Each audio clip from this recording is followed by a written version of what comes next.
Salt. This simple crystalline mineral has existed on Earth for billions of years, predating life itself. Occurring naturally in our oceans and underground deposits, salt has played a pivotal role in human civilization. In this documentary, we'll be exploring the history of this life-giving mineral. We'll also be traveling through Africa, Asia, Europe, and America to see how salt is mined and the many different types found in different regions throughout the world. This is the truest example of man's inseparable relationship with nature. It's the story of salt and earth, of salt and life.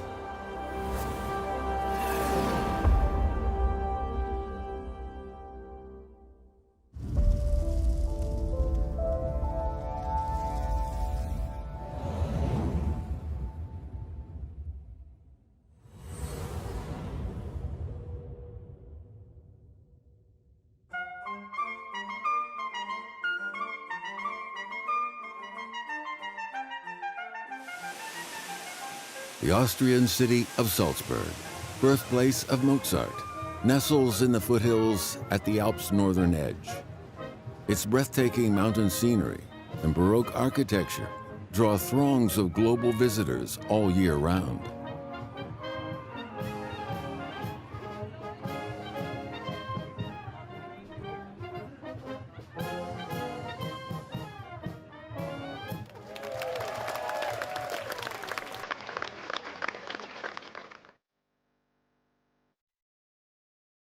Europe's oldest salt mine lies here, beneath the Dürnberg mountain. Millennia ago, miners would descend to its depths on a wooden slide to boil and process salt into blocks. Unless you saw it with your own eyes, it would be hard to imagine such an immense subterranean city built purely to obtain salt.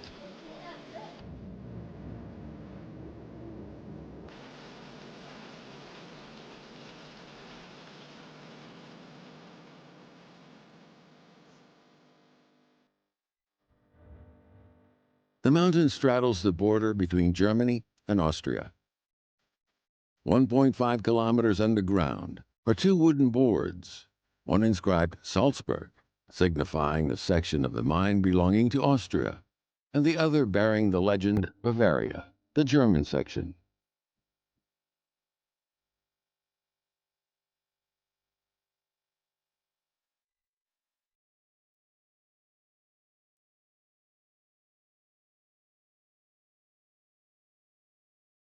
Although functional in marking the underground border between Austria and Germany, these humble signposts also enshrine a long-awaited peace after years of bloody battles.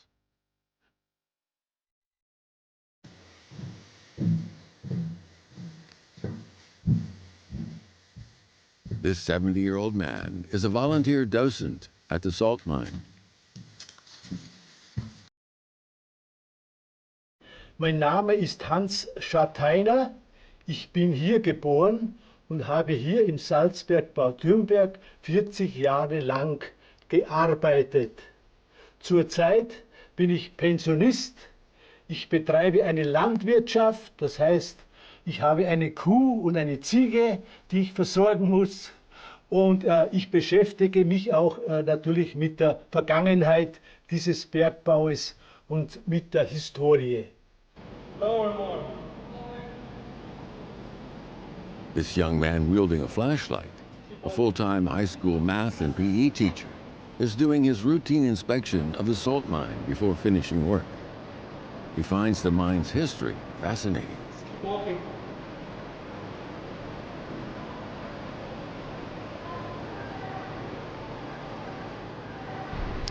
Mein Name ist Michael Neupertl, ich bin hier stellvertretende Museumsleitung mittlerweile. Ich mache Führungen zusätzlich bin jetzt seit 15 Jahren hier tätig, also schon seit 2000. Und es ist sehr schön hier zu arbeiten, vor allem gerade als Vortreichenhaller, weil man hier eben geboren ist und mit dem Ganzen hier groß geworden ist. Das heißt, es ist eine innere Verbindung eigentlich zur alten Sardinien, weil das Herzstück von Bad Reichenhall eigentlich mit ist, um das Ganze herum entstanden ist.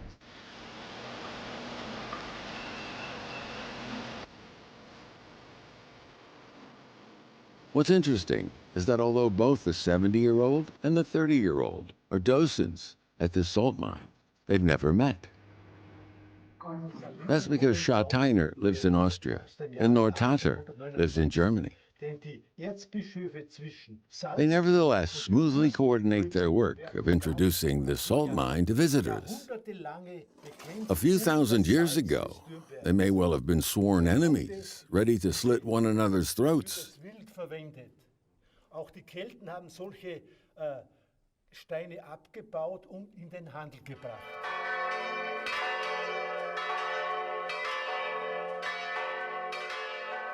The Dernberg Mountain is Europe's largest salt mine and witness to Germany and Austria's stormy historical relations. At the end of the 16th century, Wolf Dietrich von Reithenau, Prince Archbishop of Salzburg, began mining and transporting salt along the Salzach River. He used the wealth amassed from this enterprise to create one of Europe's most beautiful cities. But the salt brought war as well as wealth. The Dernberg Mountain Salt Mine has horizontal tunnels, like a coal mine. Judging from its mouth at the surface, it would have been easy for Salzburg miners to cross the border and covertly mine Bavarian salt. Having cheaply acquired plenteous salt, the Austrian felons tried to corner the market by blocking off the Salzach River, Germany's sole salt transportation route. This infuriated Germany.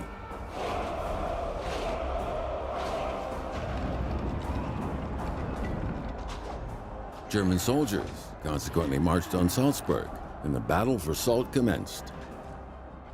It signaled a century-long war over mineral resources that ended in Salzburg's crushing defeat and the Archbishop's incarceration in Hohenwerfen Castle.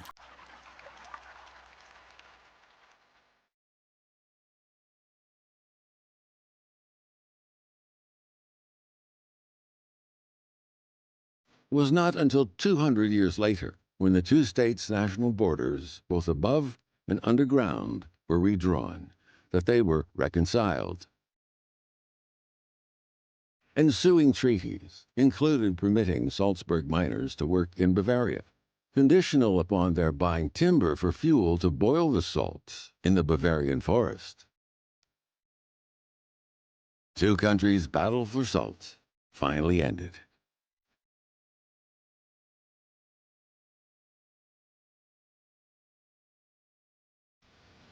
The salt mine has since been remodeled into a museum on the history and past glories of these two cities.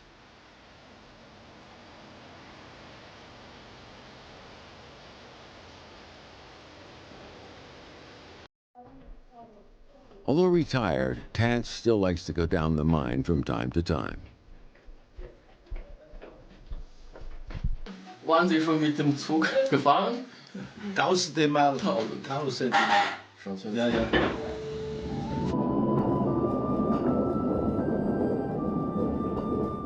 These wooden boards delineating the national boundaries remind Tance of the long and acrimonious war that salt triggered.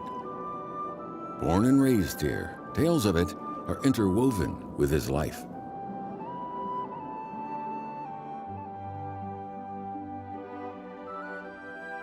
Having caused war and changed these geographic boundaries, salt constitutes a record of cultural evolution and conflicts. The common quest for salt has broached boundaries throughout the world and evokes a vivid history.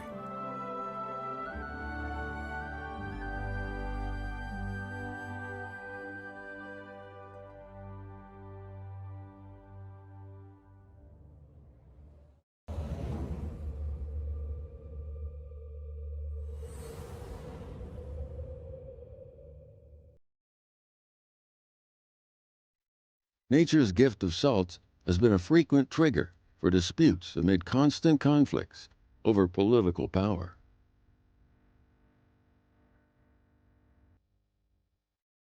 Huadong Salt Lake in Yuncheng, Shanxi Province, is the only natural salt lake in China's Central Plains.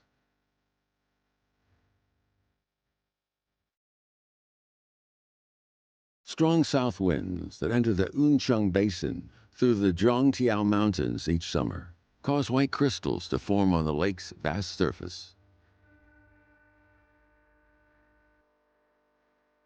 Huadong Salt Lake has the longest history of any in China.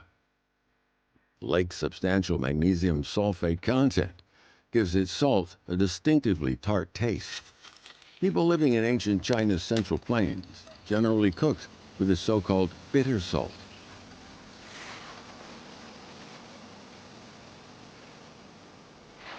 Today, Huadong Salt Lake produces not salts, but mirabilite, whose white splinters protrude from the water in the year's coldest season and condense into clusters of glittering crystals.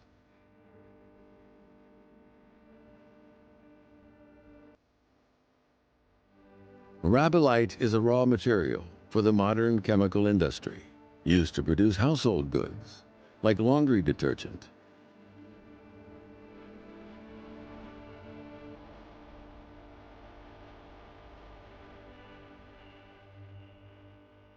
Salt from this salt lake in northwestern China differs from the kind that Huadong Salt Lake produces.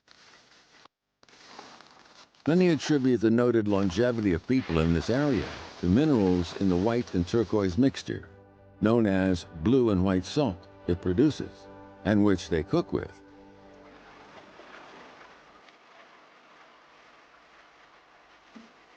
Both blue and white salt and bitter salt left their mark on Chinese history. Contention for control over salt in the Northern Song dynasty sparked 3 great wars and complex, protracted negotiations. The Western Shah, a vassal state, produced a blue and white salt that was cheaper and sweeter than the bitter salt which the nearby Northern Song controlled, and so snaffled the Northern Song market share by smuggling it there. Persistent salt smuggling created a steady flow of silver into Western Shah coffers.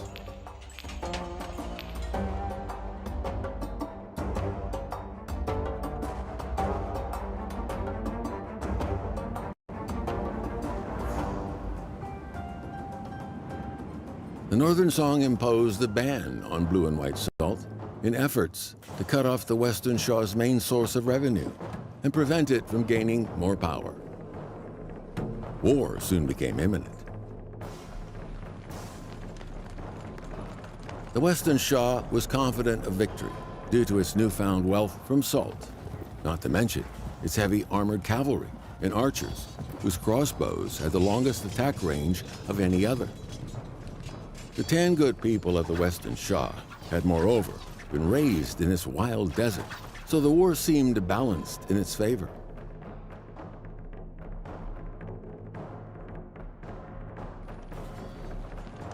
Insufficient supplies caused the Northern Song army losses of 400,000 soldiers, and successive defeats over the next 2 years lost the Northern Song dynasty absolute control of its northwestern territory.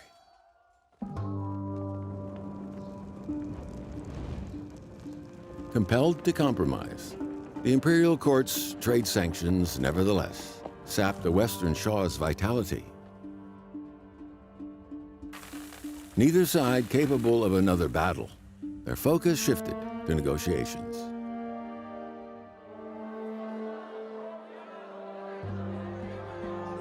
The Western Shah proposed a truce whereby the Northern Song repealed its ban on blue and white salt and legitimized the Tangut's large yearly imports of it. This was totally unacceptable to the Northern Song.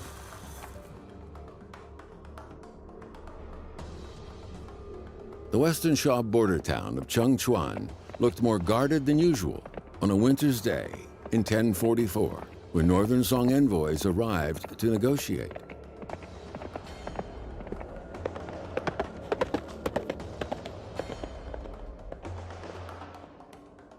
In its letter of conferment, the imperial court proposed sending large amounts of silver and goods to the Western Shah each year and appointing the chief of the Tangut people king of the Western Shah. But it made no mention of repealing the ban on salt.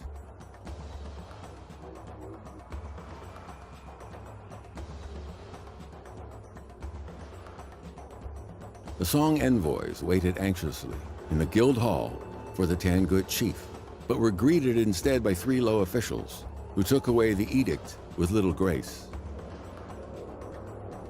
The Western Shah was clearly displeased with the peace treaty, so the Northern Song lost its battle.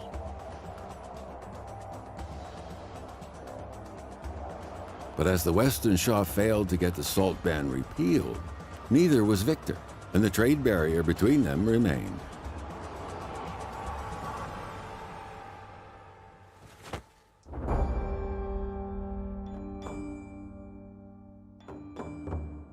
The interests of salt having caused enmity and hostility between the former metropolitan and vassal states, salt effectively changed their trade boundaries.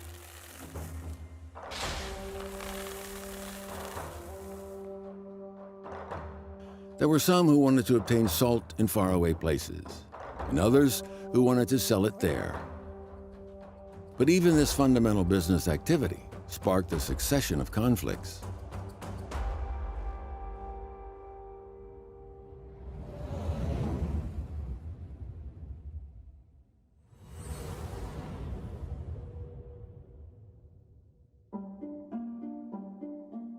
Cheshire, in northwestern England, enjoys exceptional natural advantages. A source of dairy products and site of a salt mine, it produces large amounts of quality cheese. Cheshire is also the UK's earliest known cheese distribution centre. At the end of August, Bourne cheese factory workers take their summer holidays. But there's no rest for the factory's milk-producing cows. So John Bourne, boss of the factory, and his 2 sons take responsibility for most of the pasture work.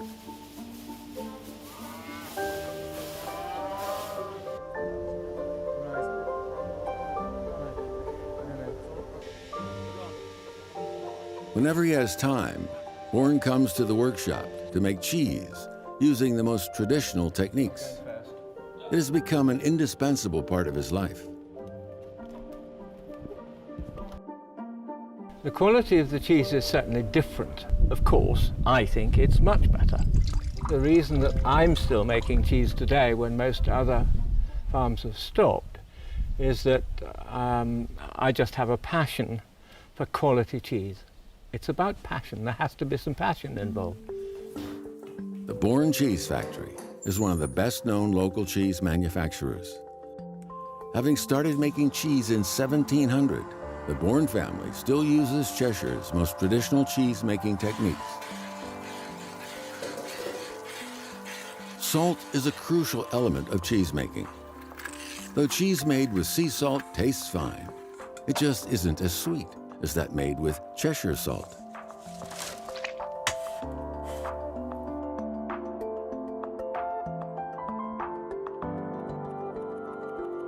And I will show you how I do it. That is salt, Cheshire salt here. I take a cheese like that, yeah, into the salt, like that.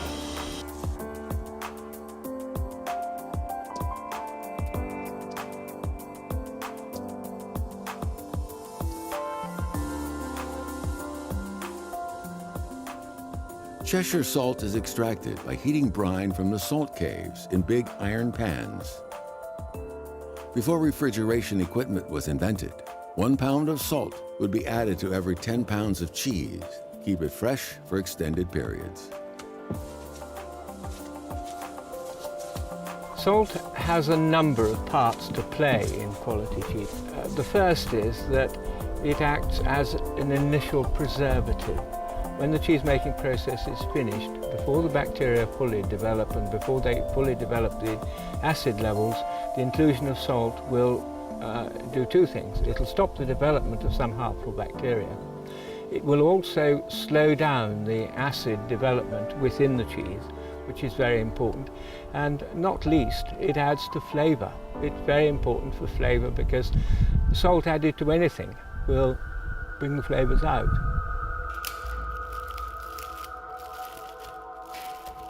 Cheese can't be made without salt, and salt is everywhere in the human diet.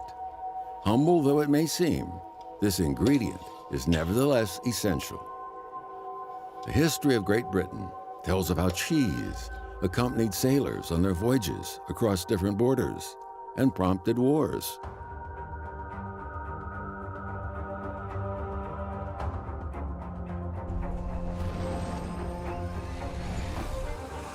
Britain's global expansion started in the early 17th century. Her expeditionary forces seen in the West Indies, North America, and India. In the spring of 1840, the British Expeditionary Force, comprising 48 warships and 4,000 soldiers, set out from India. Their destination, the mysterious ancient China. Salt was a vital element of the British forces' provisions.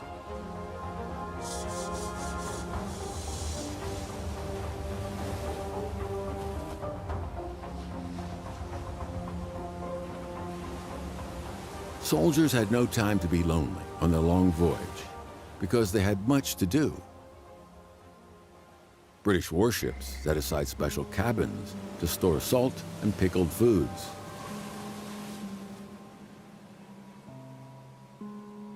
Each soldier received a large bag of salt with which to prepare logistic supplies on site.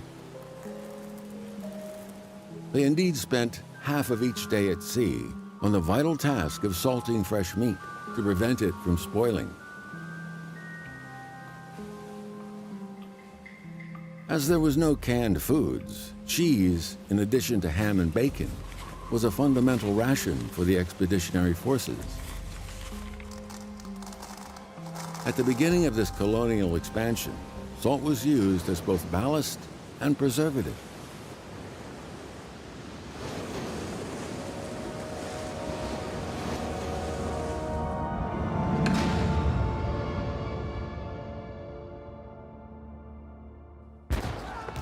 China lost the war. Britain's artillery and warships, stocked with salted food, forced China to open up its trade. Apart from dumping a large amount of opium onto China, they also dumped industrial goods, including salt.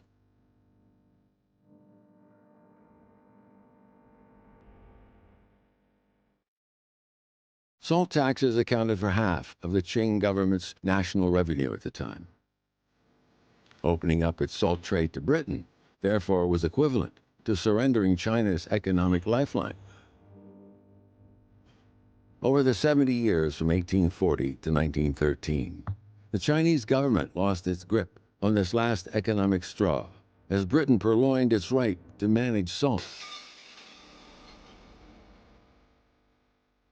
While the empire on which the sun never sets expanded its colonial territory, it simultaneously enlarged its salt trade. In the process, salt came to epitomize colonization and hegemony. Today, the Bourne family continues making quality cheese with the best salt. Here there remains only a faint salty aftertaste of historical colonization and expansion.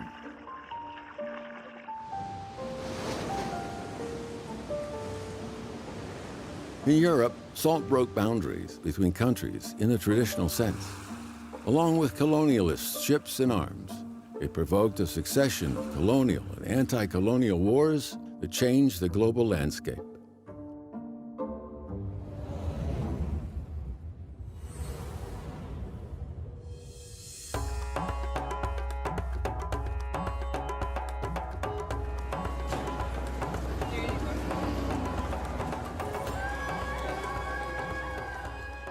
Heading north of Gujarat in India brings you close to a vast desert whose natural environment is extremely harsh.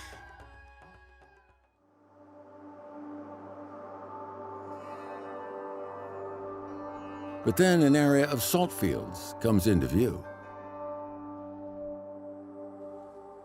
Gib Prasad's family has lived here for generations. They make coarse grained salt from underground brine and strong sunlight. Today is their harvest day.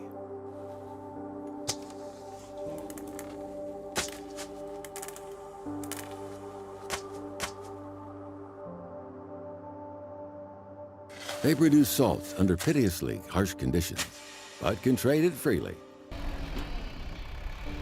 Payment of a nominal fee to the local government entitles Gib and his family to work this 10,000 square meter salt field. This salt-making income sustains their freedom and equality.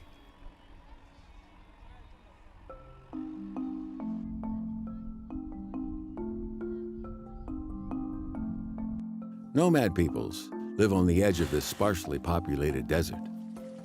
The men do temporary outdoor manual labor, and the women and children make characteristic ethnic handicrafts to sell to tourists. These people are on the lowest rung of Indian society. Moving from place to place, they have no fixed residence. Here in this makeshift dwelling, a mother cooks for her children on a crude stove. Even when cooking the simplest flat breads, she adds salt while kneading the dough.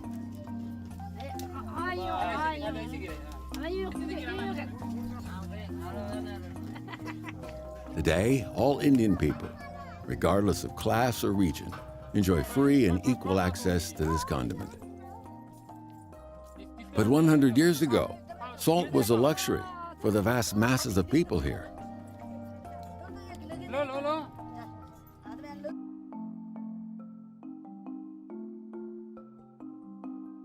India, with its long coastline, produces the pure, cheap Tata salt that has a high reputation on the international market.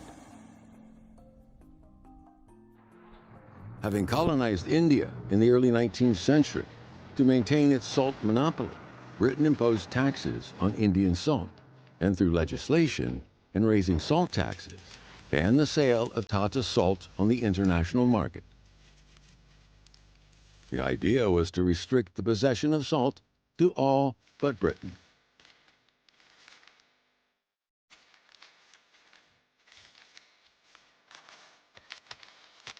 So the British actually, they thought of constructing the wall like the Great Wall of China. That wall never got built, right? But what the British did was to plant. They did a vegetative wall. They planted what is called a thicket or a hedge, which was a very thick bush of trees, cacti with thorns, so you could not pass through that. Right? So their idea was that nobody should pass from Western India to Eastern India with salt unless they passed through where there were gaps in this wall which were manned by government people. But one man made salt a symbol of sovereignty in India.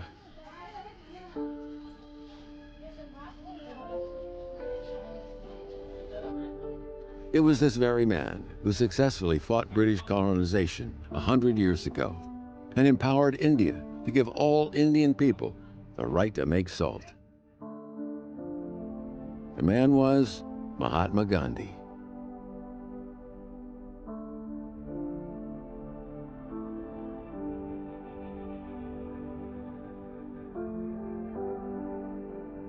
In 1930, 61-year-old Gandhi and his 78 followers left the Gujarat Satyagraha ashram at Sabarmati to trek 240 miles to Dandi, where they planned to harvest salt from brine and so defy the British salt tax.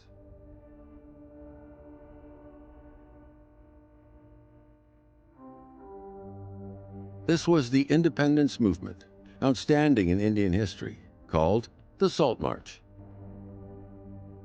Gandhi's followers were puzzled that salt should be the focus of the movement, but he told them it was the best medium for opposing the tyranny of the British government, because everyone needs salt to live.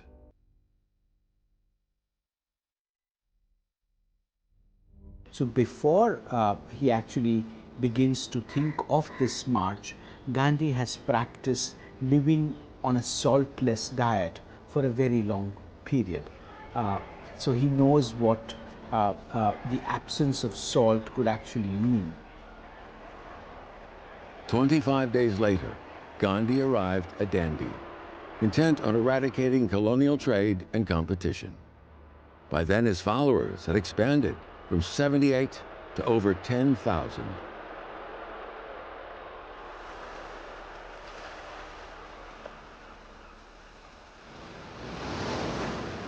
To welcome the dawn's first rays, Gandhi took a step forward onto the salt-covered beach, bent down, and picked up a small lump of salt. Standing barefoot on coarse salt was not pleasant, but this discomfort brought a sense of freedom at having finally defied the British salt laws. What nature gives me, nobody can control, nobody can have a monopoly over. So it's also a view about who has excess and who has control and rights over natural resources. And of course, the natural resources belong to people and not necessarily and not in every sense to a government. In 1931, negotiations between the British Viceroy and Gandhi ended the Salt March. This marked the first dialogue between Britain and India as equal parties.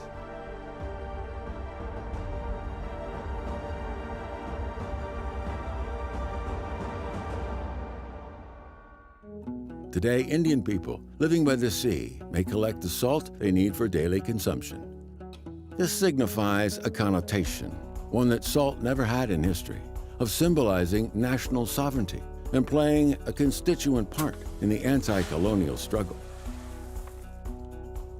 Along with colonialism, salt broke the boundaries of sovereignty and set the stage for a tale of resistance to human oppression and of justice and injustice.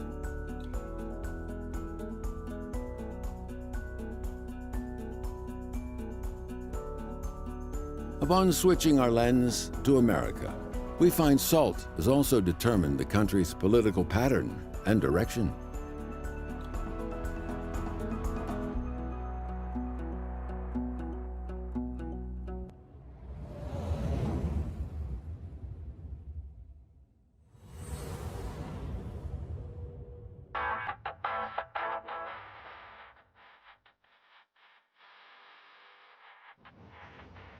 The famous Great Salt Lake, immediately adjacent to Salt Lake City, capital of Utah, is North America's largest inland salt lake.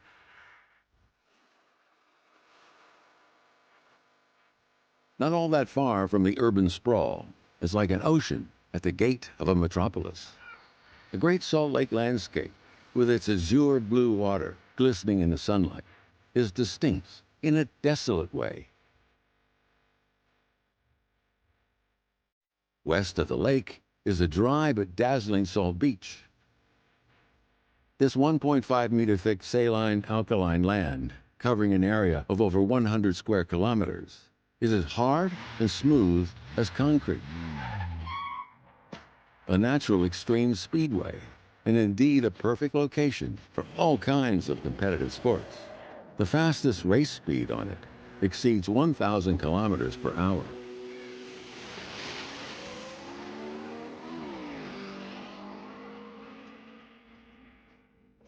Big is the most common adjective tourists use to describe the Great Salt Lake.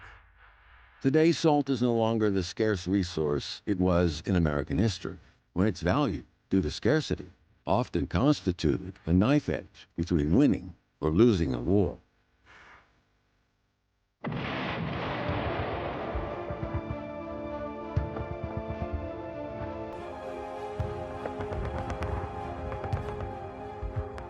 The American Civil War, a landmark in America's history, broke out in 1861.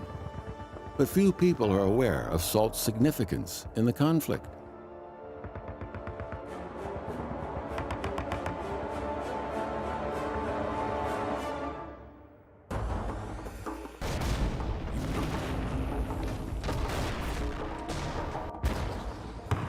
The war started on April 12, 1861. 4 days later, Abraham Lincoln imposed a Union blockade, which was enforced on Confederate ports. As an important source of salt, the North had been the Confederate States' main supplier. The blockade, consequently, sparked a salt crisis.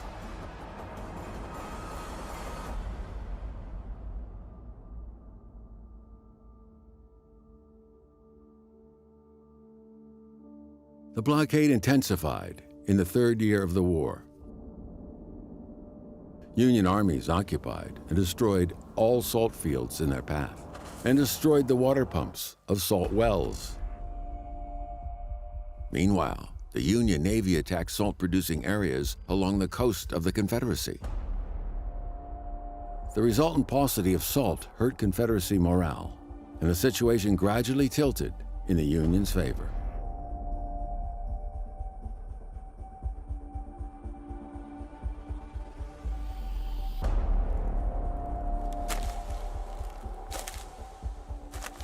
When salt became seriously scarce, plantation owners in coastal areas used their experience in the War of Independence to try and remedy the situation by sending slaves to collect buckets of seawater to boil and make salt from. But amid the intensified blockade and warfare, this method fell short of their needs.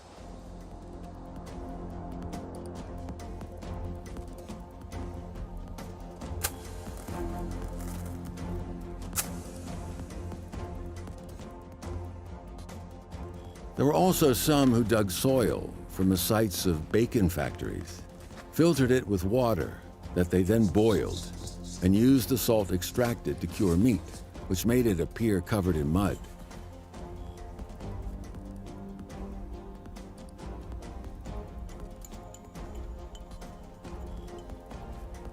One Confederate official complained in his diary that although to politicians distant from the battlefield, President Jefferson Davis may seem a great builder of the country, he clearly hadn't thought of a solution or even given consideration to the salt crisis the war had caused, having abandoned salt works capable of producing 7,000 bushels of salt every day, enough to support an army of 50,000 soldiers.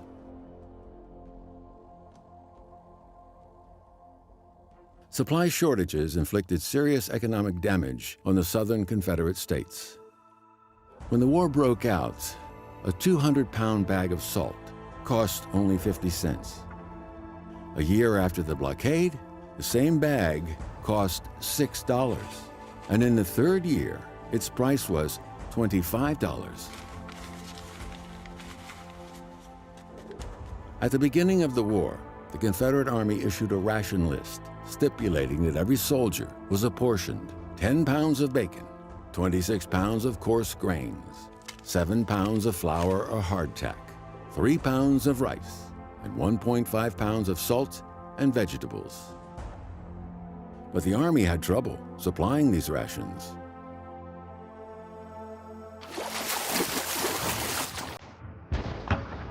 But none that are deprived of salt can win a war. And on April 9, 1865, the Confederate Army surrendered. Confederate General Robert E. Lee admitted at the conference table that his soldiers hadn't eaten in days, so requested a dispatch of provisions to them. The arrival of Union Army carts loaded with supplies brought cheers from the ravenous Confederate soldiers. The war ended with the Union's victory.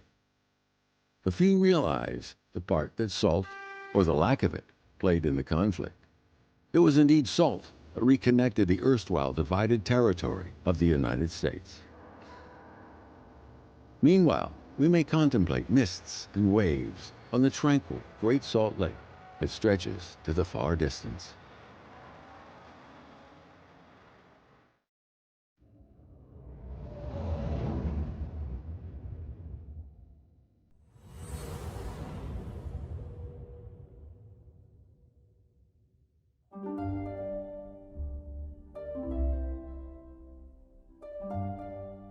It's coming up for 8 a.m. on this midsummer's morning in Zhejiang, Sichuan province. But local residents are already lining up at the Shanghai well to buy salt.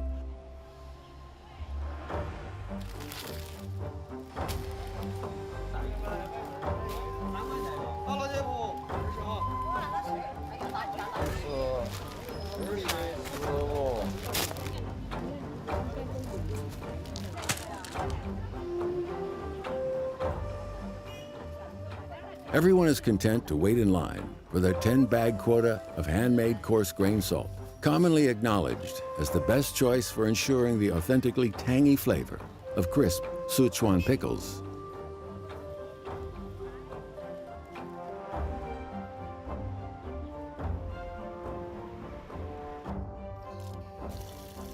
Sichuan people have an unparalleled passion for pickles, especially in high summer when the appetite wanes.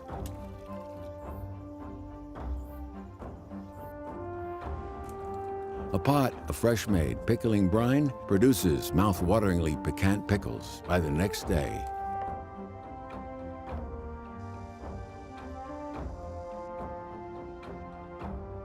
Ms. Yo holds that good pickling isn't at all difficult, as any number of vegetables are suitable.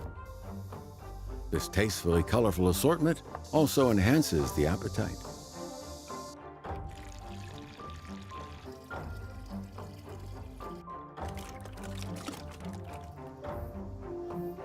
After putting Chinese prickly ash and star anise into a pot of cooling boiled water and adding Zhuogong coarse grain salt, rest is a matter of course.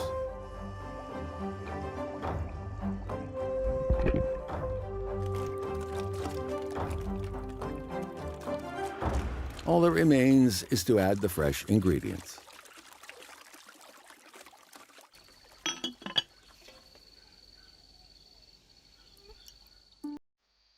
Pot is then sealed and put in the shade. A day later, the pickles are ready.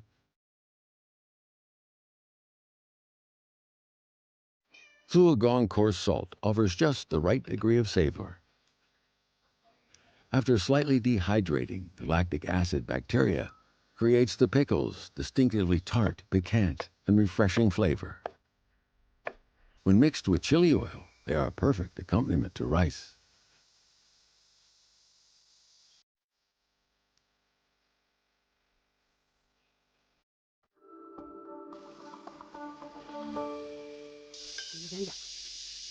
Today, the people of Zhuogong take unrestrained pleasure in dishes cooked with salt. But apart from their flavor, they also imbue bittersweet memories of the war in Zhuogong that salt triggered.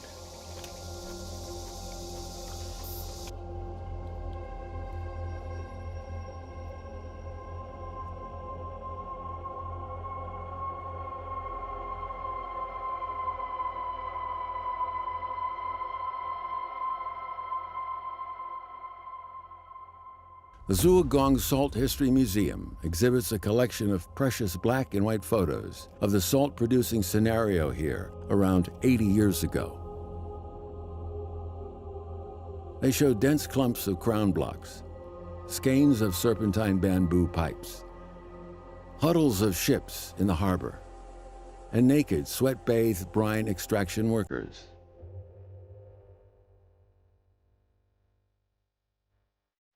A young university lecturer named Sun Mingjing came to Zhuogong in April of 1938.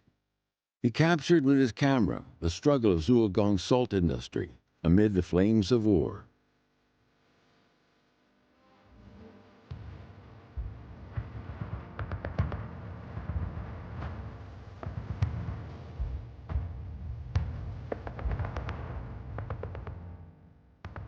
In 1937, Japan launched a full-scale invasion of China.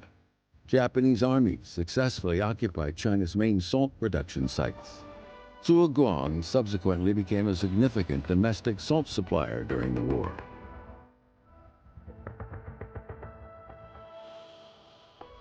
In 1938, the Japanese army sent 400 aircraft on a bombing raid over Zhuogong. The city was neither a strategic pivot nor a military garrison. The attack's sole aim was to cut off the Chinese people's salt supply and so lower their morale. This was Japan's salt blockade on China.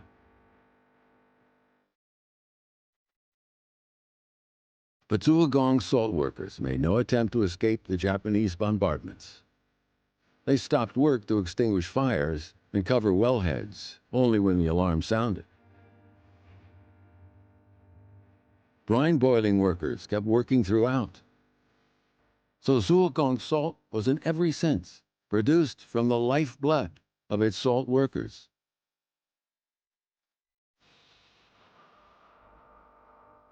Zhuogong salt output never diminished during the war. On the contrary, increasing to meet nearly 1/3 of the Chinese people's needs. Its revenues also supported the wartime government's precarious finances and salt workers' spontaneous donations towards the purchase of 2 aircraft supported the war. As salt was a vital resource to both sides, it aroused patriotism and helped protect the integrity of Chinese territory. But human history is cyclical, and today this struggle continues, although in a different form.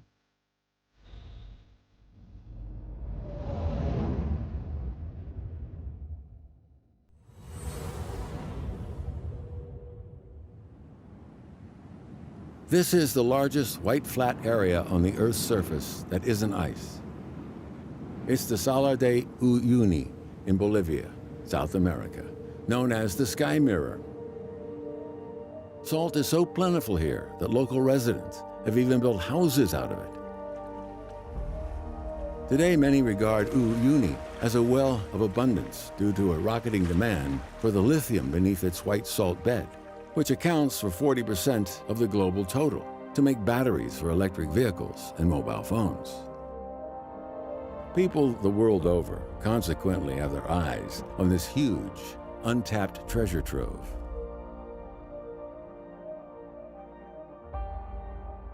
There was at one time fierce competition among Korea, Japan, France, China, and Brazil for acquisition of the mining rights for this site. Each contender put forward heavy investment plans in efforts to ensure the stable supply of this raw material necessary to gain a favorable foothold in the lithium battery market.